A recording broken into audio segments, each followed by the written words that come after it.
My name is Wahyu Ramadhani and my material is design a simple curriculum based on learning research, and I make a simple learning design with traditional games. I hope you are understand with my material. Thank you. Okay, in this PPT, I will tell you the definition, component, model, and application. Okay, let's start.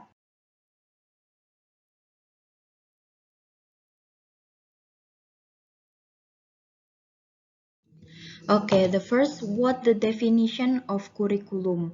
According to the Association of Education and Communication Technology, learning research for educational technology are all source, data, people, practice, or etc. that can be used by people who learn, it be individual or combination, used to facilitate learning. The curriculum contains a set of plans, goals, and learning materials, including how to teach will be a guideline for every teacher to achieve the target and goals of learning well. Nah, jadi di sini maksudnya menurut Asosiasi Pendidikan dan Teknologi Komunikasi, sumber belajar itu adalah semua sumber, baik itu dari data, dari orang, atau dari pengalaman praktek kehidupan, yang biasanya dapat digunakan untuk orang-orang menjadi sebuah pelajaran untuk belajar menjadi yang lebih baik, entah itu secara individu atau secara kombinasi. Nah, terus karena sumber-sumber itu merupakan salah satu yang bisa memfasilitasi pembelajaran untuk seseorang. Nah, untuk kurikulum sendiri berisi perangkat, tujuan, rencana, juga materi-materi pembelajaran, termasuk juga cara-cara untuk mengajar, di mana kurikulum ini menjadi pedoman untuk guru-guru untuk mencapai target dan tujuan pembelajaran dengan baik. Okay, and the second is curriculum objective. The means is tujuan kurikulum sendiri. The first is develop descriptive and prescriptive definition of technical terms. Second, classify existing knowledge in the new knowledge. Third, conduct inferential and predictive research. The fourth is develop curriculum sub-theories, subdevelop and implement curriculum models. Oke, artinya di sini kan tujuan kurikulum. Yang pertama itu mengembangkan definisi-definisi deskriptif dan perspektif dari istilah-istilah teknis. Yang kedua, mengadakan klasifikasi tentang pengetahuan yang telah ada dalam pengetahuan-pengetahuan yang baru. Terus juga yang ketiga, melakukan penelitian inferensial dan prediktif. Yang keempat adalah mengembangkan sub-sub teori kurikulum untuk mengembangkan dan melaksanakan model-model kurikulum.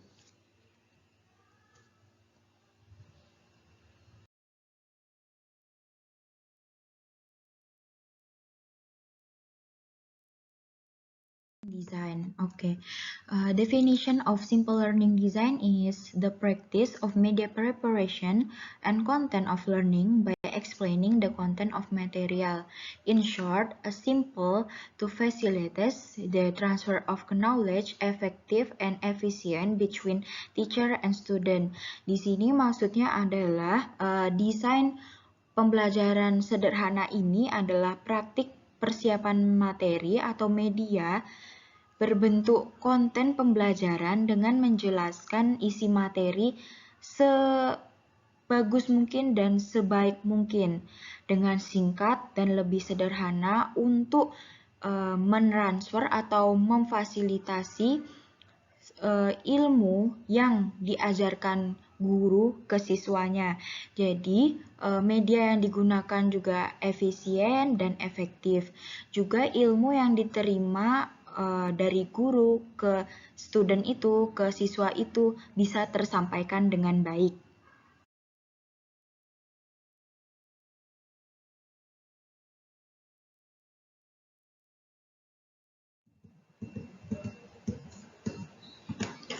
Okay, the next is component.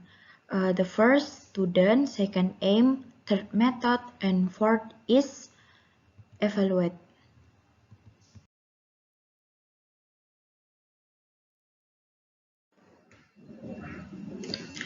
Okay, the next is model. The first, we want to analysis or we must analysis.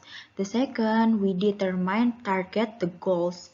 And the third is we choosing the target and we choose the goals or we choose the models. And then the fourth is use media. We will using the media by modern technology or traditional by the games or by the books. And then five is student participate. For student participate, we would to get who's want to learn with us gitu. And then last, scoring and revision. So after we do the learning, we give a score and then we revision plus and minus of our learning or our model learning. Jadi yang pertama kita harus menganalisis apakah model yang ini itu bisa diterapkan. Yang kedua, target the goals. Jadi apa target kita, apa sesuatu yang ingin kita capai. Misalnya kita ingin anak itu targetnya hari ini harus bisa perkalian, maka itulah yang kita jadikan target. Terus choose. Jadi kita pilih dulu seperti apa atau metode apa yang ingin kita gunakan saat belajar mengajar. And then use the media. Nah, media ini bisa digunakan media yang modern menggunakan teknologi atau media tradisional yang menggunakan permainan-permainan. Terus student participate. Nah, student participate maksudnya di sini adalah partisipasi dari anak peserta didik itu bagaimana, apakah dia tertarik atau tidak. Setelah itu kita lakukan penilaian dan revisi. Di sini setelah kita melakukan aktivitas belajar mengajar tadi, kita memberi penilaian plus minus kelebihan dan kekurangan dari media yang kita pakai, model pembelajaran yang kita pakai. Setelah itu, setelah kita tahu plus minus dari model pembelajaran atau model cara belajar yang kita pakai tadi, kita revisi sebaiknya bagaimana atau sebaiknya diganti dengan model yang seperti apa. Next is, this is a sample of application of Azure model. Jadi ini adalah salah satu aplikasi berbentuk model yang biasanya dipakai sama guru-guru. Yang pertama adalah the first is analyze the characteristic of student. Jadi yang pertama itu kita menganalisis karakteristik dari murid kita. Apakah dia anaknya itu senang dengan metode belajar yang berceramah ataukah anak-anak itu lebih suka metode belajar yang berdiskusi bersama kawan-kawannya. Yang kedua, target the goals of the material. Jadi apa target yang menjadi sasaran utama dari materi yang kita berikan. Misalnya di materi kita adalah perkalian. Nah, yang menjadi target adalah anak itu bisa melakukan atau menjabarkan atau juga mengerjakan soal-soal yang beroperasi tentang perkalian tersebut. Nah, itu adalah goals-nya. Jadi, diharapkan anak-anak itu bisa menyelesaikan bilangan operasional atau soal operasional tentang perkalian karena materinya tentang perkalian. The third is choosing method or media to deliver material. Yang ketiga adalah memilih metode atau media yang digunakan untuk memfasilitasi atau media yang digunakan untuk mengantar materi tersebut. Jadi kita menggunakan media, misalnya untuk pertambahan, menentukan atau mencari hasil pertambahan antara 2 ditambah 5, itu bagaimana? Nah, kalau untuk anak-anak yang SD, elementary school, itu biasanya kalau misalnya menggunakan metode ceramah, ya mungkin saja sang guru mengajarkannya di papan tulis. Tapi ada juga beberapa guru yang menggunakan cara misalnya setiap anak sebelum pergi sekolah itu membawa apel, biji-bijian lah. Soalnya dulu saya kalau sekolah membawa biji-bijian itu minimal 20 biji, entah itu biji kelengkeng atau kelereng mungkin. Nah, untuk belajar pertambahan itu kita menggunakan media kelereng atau biji kelengkeng tersebut. Jadi dengan biji kelengkeng itu misalnya 5 biji kelengkeng ditambah dengan 2 biji kelengkeng, maka berapakah semua hasilnya? Begitu. Jadi ada yang menggunakan benda langsung nyata, konkret, ada juga yang model ceramah. Terus yang keempat, the media is used to easy deliver material. Jadi diharapkan di sini media yang digunakan itu mempermudah tersampainya materi. Jadi seperti tadi, kalau sang anak tersebut menghitung lewat papan tulis, mungkin mereka agak bingung kan, karena mereka hanya menggunakan jari mereka dan kadang mereka tidak fokus. Tapi jikalau kita menggunakan media yang lain seperti menggunakan kelereng atau biji-bijian, mungkin mereka lebih fokus karena mereka melihat langsung bendanya dan bisa menghitungnya secara langsung. Terus yang kelima adalah student can participate in learning process. Jadi di sini diharapkan para student atau para murid itu bisa berpartisipasi aktif dalam proses pembelajaran, yang mana diharapkan proses pembelajaran tersebut bisa mencapai target yang ditentukan. Nah, untuk yang terakhir adalah scoring is to monitoring the student and if have some mistake can revise. Jadi maksudnya di sini setelah kita melakukan pembelajaran tadi, mengerjakan soal dan melakukan beberapa banyak aktivitas, nah itu kita beri penilaian bagaimana, apakah dengan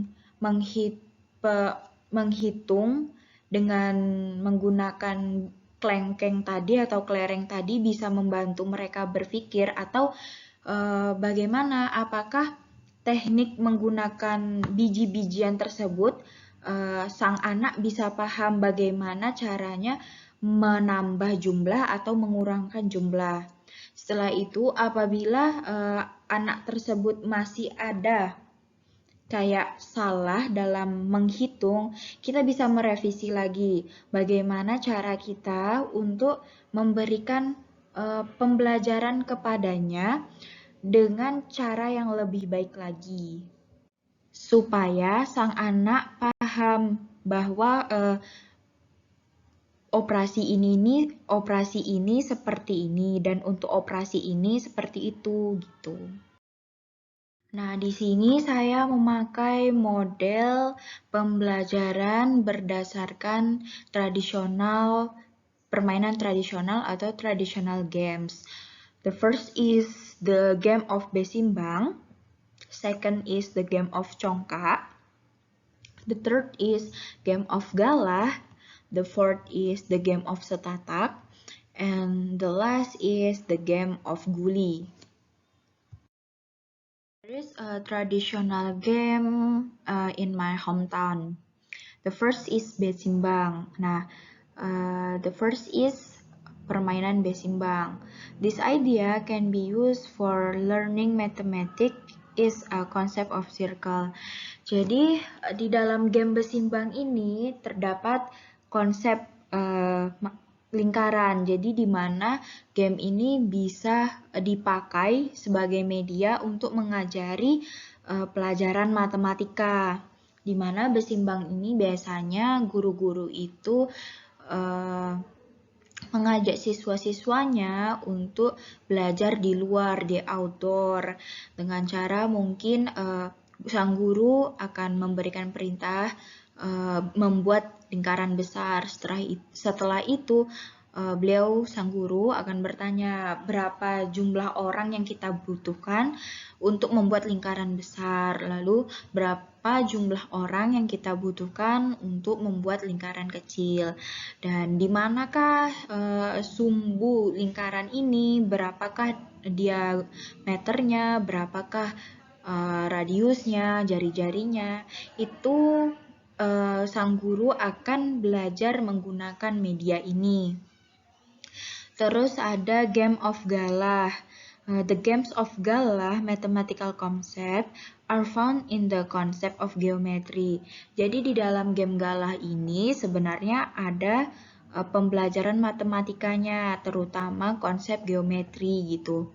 Dimana di game Galah ini anak-anak diajarkan untuk mengetahui berapa derajatkah kemiringan dari galah ini, berapa derajatkah kemiringan dari kaki galah ini, terus seperti apa kemiringan 30 derajat, seperti apa kemiringan 70 derajat, akan diajarkan di permainan galah ini, tergantung cara dan bagaimana sang guru menyampaikan. Terus ada congkak. Nah, congkak ini adalah salah satu permainan yang terkenal, yang famous ya.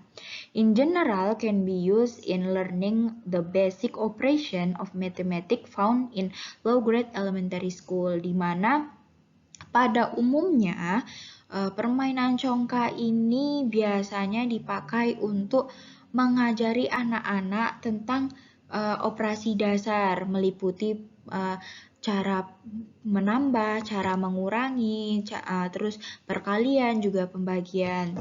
Dan biasanya ini diajarkan di kelas-kelas rendah seperti kelas 1 sampai kelas 3 SD.